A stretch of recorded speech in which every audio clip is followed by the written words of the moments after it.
Jei kada užsimanytumėt pamatyti ploniausią kepsnį Lietuvoje, jūs privalėtumėt vykti į Vilkaviškį. Būtent ten yra įsikūrus maitinimo įstaiga įdomiu pavadinimu – kavinė baras.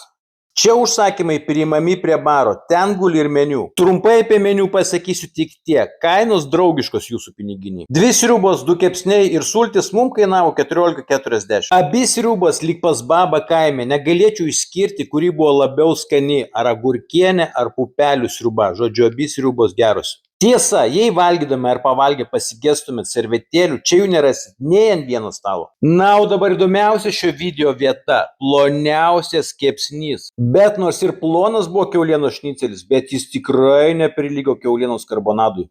Per 8 metus aš apvažiavau virš 300 maitinimo įstaigų Lietuvoje ir niekur tokio plonumo karbonadų dar neteko matyti. Tam, kad geriau pertikčiau aš jums šio karbonado storį, aš specialiai šalia palaikiau ir peilį. Tad pykit, nepykė, mėly suvalkiečiai, bet mano anekdotai apie jūsų skupumą yra kuriami su pagrindu.